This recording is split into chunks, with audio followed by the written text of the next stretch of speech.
नमस्ते दोस्तों, वापस एक बार मैं Deep Kejriwal imperial money private limited से आपके लिए लेके आया हूँ बहुत ही इंपॉर्टेंट टॉपिक जिसका नाम है छः ऐसे स्टेप जो कि आपके पोर्टफोलियो को वोलेटिलिटी से दूर रखेंगे, अब ये 6 स्टेप क्या है, कैसे है, आइए चलते इसको समझने की कोशिश करते हैं। लेकिन जाने के पहले वापस एक बार आपसे रिक्वेस्ट, गुजारिश, दरख्वास्त, please do subscribe our channel called as Imperial Money, investment सही, फ्यूचर सही। नाउ ये 6 स्टेप क्या है समझने की कोशिश करते हैं। तो पहला स्टेप, आप ये एक बार क्रॉस वेरीफाई कर ले कि आपका जो पोर्टफोलियो है उसका असेट एलोकेशन, मतलब जो चीज़ें let's say large cap, mid cap, small cap, blue chip, balance, debt और लिक्विड, ये जो हर पर्टिकुलर सेगमेंट वाइज जो, या गोल्ड, कमोडिटी, ये जो सेगमेंट वाइज जो असेट का एलोकेशन है, ये असेट का एलोकेशन जो है ये परफेक्ट होना चाहिए ना। ये असेट का एलोकेशन परफेक्ट कैसे होगा, तो ये आपको समझना पड़ेगा कि आपकी रिस्क एपेटाइट क्या है। 100 रुपये के आपको 95 हुए तो आपका दिमाग खराब होगा, या फिर 90 हुए तो आपका दिमाग खराब होगा, या 75 भी हुए तो आपको फ़र्क नहीं पड़ेगा। ये थोड़ा एक बहुत इंपॉर्टेंट क्वेश्चन है जिसको समझने की बहुत ज़रूरत है। आपका इमोशनल बैलेंस कहाँ पे आपको तकलीफ देगा, ये आपको समझना पड़ेगा। एट द सेम टाइम एक आपकी पर्सनालिटी जो है, ये पर्सनालिटी कैसी है, आपको क्या लगता है, बाजार कितना नीचे आया तो आपको कोई फर्क नहीं पड़ेगा, बाजार कितना ऊपर गया तो आपको कोई फर्क नहीं पड़ेगा। इस टाइप की जो कुछ क्वेश्चंस है, इन क्वेश्चन को समझ के आपको आपके डिस्ट्रीब्यूटर के साथ, आपको आपके फाइनेंशियल एडवाइजर के साथ बैठना पड़ेगा, और फिर बेस्ड ऑन द वैल्यूएशन, मतलब कौन सी चीज 100 की 50 में मिल रही है, 100 की 25 में मिल रही है, 100 की 75 में मिल रही है, 100 की चीज 110 में मिल रही है, इसको समझ के फिर आपको एक अपना असेट एलोकेशन बनाना पड़ेगा। And that is the point number 1 कि आपको आपका असेट एलोकेशन देखना is very very very important, right. Now another point जो मैंने असेट एलोकेशन में भी वापस थोड़ा सा आपको डीप डाइव करना पड़ेगा और समझना पड़ेगा कि आपके असेट का राइट मिक्स है क्या।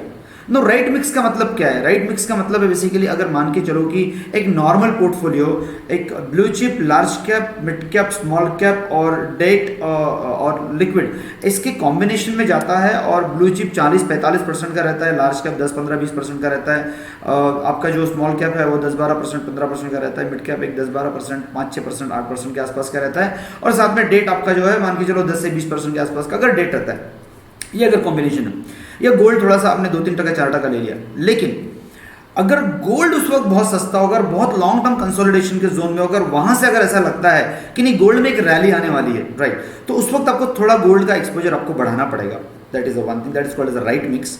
अगर आपको लगता है कि उस वक्त स्मॉल एंड मिड कैप बहुत डर्ट चीप है, तो आपको ये राइट मिक्स देखना पड़ेगा कि क्या मैं थोड़ा सा स्मॉल एंड मिड कैप का एक्सपोजर बढ़ा सकता हूं। अगर स्मॉल एंड मिड कैप बहुत महंगा है तो उसको एकदम नीचे लेके कि क्या मैं थोड़ा सा लार्ज कैप और ब्लू चिप का एक्सपोजर बढ़ा सकता हूं। ये समझना ये देखना बहुत जरूरी है। तो that is called as a right mix in the portfolio, जो कि सबसे इंपॉर्टेंट एस्पेक्ट है। आपका रिस्क रिटर्न एवरेज जो है ये राइट मिक्स पे बहुत डिपेंड करता है, और ये राइट मिक्स डिसाइड करेगा कि आपके पोर्टफोलियो में क्या नंबर, क्या अल्फा, क्या रिटर्न्स आप जनरेट करेंगे, right. So that is the first thing. Now what is another point is called as a well diversified.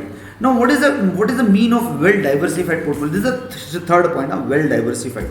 Now well diversified का मतलब है कि आपका पोर्टफोलियो क्या रिडंडेंट, वही पोर्टफोलियो में अलग अलग सेम फंड्स में भी सेम स्टॉक आ रहे हैं, क्या जो म्यूचुअल फंड है वो एक दूसरे को ओवरलैप हो रहे तो कितने हो रहे, 10%, 20%, 30%, 50%, 100%, 110%, समथिंग लाइक दैट, ऐसे ओवरलैप हो रहे, या फिर एक पोर्टफोलियो में जो स्टॉक है दूसरे पोर्टफोलियो में वो स्टॉक नहीं है।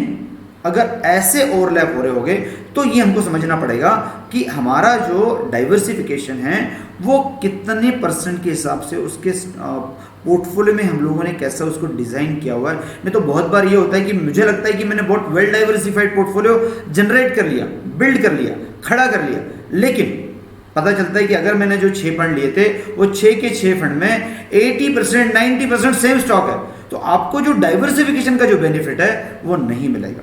So this is the point number 3। Now point number 4 which I am coming. ना do you have the rainy day fund? What is the rainy day fund? Is basically जब बारिश आएगी तो आपको छाता लेके खड़ा रहना पड़ेगा, राइट। तो वो छाता आपके पास है या नहीं है ये आपको देखना पड़ेगा। What do you mean by छाता? कि जब बाजार गिरता है तो गिरते हुए बाजार में क्या आपके पास लिक्विड का वो अमाउंट है क्या, ताकि उसको आप नीचे के लेवल पे एवरेज करो, और क्या आपका जो फंड मैनेजर या fund distributor, mutual fund distributor जो है वो रेगुलरली उसको बाय डिफॉल्ट आपके इसको जो है वो रेनी डे के फंड्स को एवरेजिंग आउट करता है क्या, ये भी एक बहुत इंपॉर्टेंट क्वेश्चन है. So this is the point number which I said is the third that you need to look into it. Right now point number 4, tactical call. What is tactical call? Tactical call is that कि जो आपके पास मान के चलो कि जो rainy day के fund थे उस वक्त में बाजार तो गिर गया, आपको दिख भी रहा, आपके पास पैसे भी है, लेकिन डर के मारे अगर आपने वो नहीं खरीदा, डर के मारे मान के चलो टैक्टिकल एलोकेशन आपने उसको एसेट एलोकेशन को चेंज नहीं किया तो प्रॉब्लम है. मान के चलिए कि आपको कोई इंफ्रास्ट्रक्चर की थीम आज की तारीख में बहुत अच्छी लगती है और आपको ऐसा लगता है कि इंफ्रास्ट्रक्चर में काफ़ी सारे फंड मैनेजर काफ़ी बुलिश हो रहे हैं, तो मैं एक 5%, 4%, 3% का थोड़ा इंफ्रास्ट्रक्चर का सेगमेंट का एलोकेशन ले लेता हूँ. Nothing wrong in that, that is called tactical allocation. वो अगर मान के चलो इंफ्रास्ट्रक्चर 100% का रैली दे दिया तो आपको ओवरऑल पोर्टफोलियो 1-2%, 3% भी बढ़ गया. I will that makes huge change in the portfolio. Right, CAGR terms में बोल रहा हूँ मैं, बहुत मैटर करता है. पॉइंट नंबर 6, क्या पोर्टफोलियो आपका एक्टिवली मैनेज हो रहा है कि नहीं हो रहा है. That is one of the very important aspect, because बहुत बार एक्टिव मैनेजमेंट ऑफ पोर्टफोलियो की बहुत ज़रूरत होती है.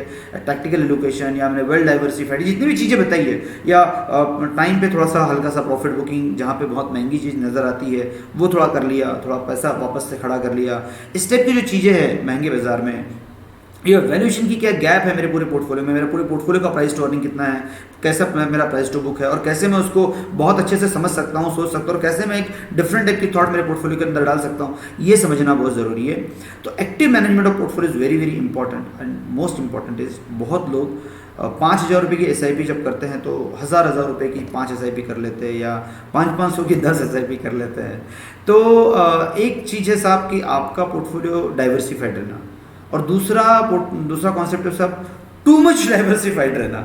तो ये आप थोड़ा देखिएगा कि क्या कहीं आपका पोर्टफोलियो टू मच डाइवर्सिफाइड तो नहीं है, टू मच बहुत उसके अंदर फंड्स तो नहीं है, टू मच बहुत ज़्यादा एक्सपोजर तो नहीं है, तो वो भी जो है आपको कोई बहुत अच्छी रिटर्न जनरेट करके देगा, ऐसा मेरा मानना है कि नहीं होता है. 11 साल के पूरे जर्नी में हम लोगों ने बहुत सारे अप्स एंड डाउन्स देखे हैं, और इस पॉइंट पे पहुंचे कि ये 5-6 चीज़ें जो हम लोगों ने 6 चीज़ें आपके साथ शेयर की है, ये बहुत इंपॉर्टेंट है. और अगर आपके पोर्टफोलियो में सब नहीं हो रहा होगा तो please, it's a very important time and you need to look into it, that how actually you can be add this value in your portfolio so that your portfolio can really perform better and good. Thank you very much for watching this video. Please do share this video with all your friends and family, and please just let me know if you are having, आपके पास कोई भी question हो, please drop down in the chat box so that comment में आप add कीजिए, so that हम लोग उसको पक्का आपको बाय डिफॉल्ट गेट बैक करेंगे, और आपका कोई भी क्वेश्चन हो हम उसको एड्रेस भी करेंगे. Thank you very much for watching. Once again, Imperial Money, investment सही, फ्यूचर सही. Please please please do subscribe the channel. Thank you.